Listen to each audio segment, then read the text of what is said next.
Good morning mga kadilos. So dito na kami ngayon sa Barangay Villa Solidaridad, dito sa Villasol, Sea of Cloud.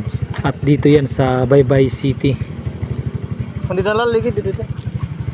So ito, dami ng tao. Galing kami sa sa Dulag, doon kami nag-overnight. Ito karating lang iba. So nauna kami dito sa loob. Ito hinihintay namin iba para sa pagpark ng mga motor. Ito dumadating na sa iba. Yan. So ang entrance nga pala dito ay tag 10 pesos lang. Yan o. At sa pagkatapos naman namin dito, punta naman kami sa sa Lintao Peak, sa 16,000 Lusum.